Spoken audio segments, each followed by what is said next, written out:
1 апрелден тарта Кыргызстанда чет өлкөлүк номери менен жүргөн унааларды мыйзамдаштыруу башталды. Алардын ичинде Алинур Назарбаев буга чейин армян Абхаз номурлуу унааларды мыйзамдаштыруу жөнүндө президенттин жарлыгы чыкканын угуп кубанган. Эми өзүнүн армян номурлуу унасын мыйзамдаштыруу үчүн мамлекеттик унаа мекемесине келген. Машинаны алганыбызга 1 жыл болгон. Үй бүлө үчүн алганбыз. Реализация оңойлоп атат, Кудайга шүгүр, баары эле өтүп атат. Техосмотрлардан бери текшеришип, машинаны жакшырап несі өтөт, кайсылары болот, кайсылары жок, ушулардан бери өткөзүп атышты. Toyota Alphard 3 объемдуу. Биз 1 жыл мурун алганда 1 300 000 алганбыз. Өткөзүп 100 000 болот экен. Бул жакта эмелер менен 102 000 болот. Ошонун 102-103 000 менен бүтөт экен да барды. Машина өзүнүн атыңызда болот. Чет өлкөдөн келген машина билбейсиз кандай болгонун, өзүңүзгө өткөндөн кийин уже уверен болосуз. Эмеге штрафстоянкага кирип калган болсо өзүнүн атыңыз менен кирет, өзүнүн атыңыз менен чыгып кетет, башка проблемалар болбойт. Ошонусу жакшы эле. Кыргыз номер өтсөчү. Легалдаштыруу иштери 2 бөлүк менен ишке ашырылат. Биринчи кезекте документи бар автоунаалар мыйзамдаштырылат. Экинчи этапта документи жок, бирок техникалык абалы талаптарга жооп берген машиналар каттоого алынат. Легалдаштырылгандан кийин транспорт каражаттарына өзүнчө 10 деген региондук номурлар берилет. Жалал Абад облусунда учурда 464 унаа катталган. Азыркы учурда легалдаштыруу боюнча жалпысынан область боюнча 464 транспорт каражаты катталды. 10 региондогу мамлекеттик каттоо белгилерин бердик. Андан сырткары айта кетсек, азыр ошо легализациянын экинчи этабы боюнча иштеп жатабыз. Экинчи этапка бүт мисалы үчүн транспорт каражаттын тиешелүү документтери бар.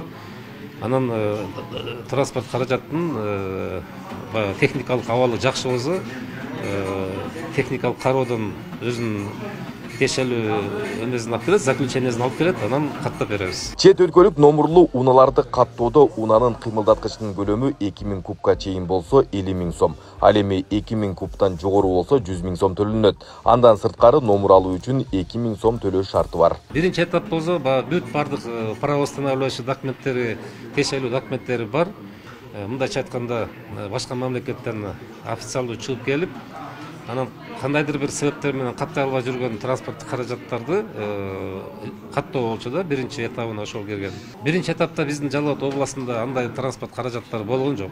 Легализация боюнча транспорт каражатын каттоо суммасы 2000 объемго чейинкилер 50 000 түзөт.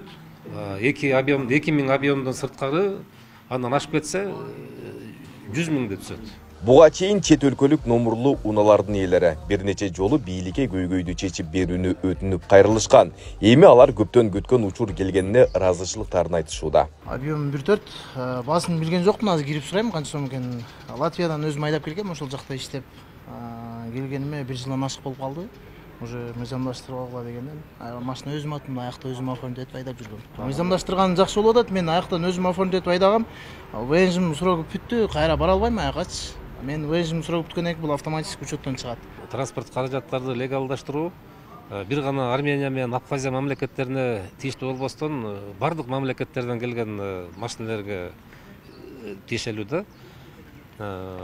Айта кетсек, азыркы учурда Россия мамлекетинен көп машиналар, автоунаалар чыгып келип, айдап келип алышып, каттай албай жүргөндөр көп аябай. Алар деле каттай берсе болот. Армения, Абхазиядан сырткары башка мамлекеттерден келген унаалар бар. Азыр эле сиздердин алдыңыздарда ушу Литва мамлекетинен келген автоунаа келди. Негизи чет өлкөдөн кандай кирген билбейм, бирок ушул легализация кылып бергенине Кудайга шүгүр.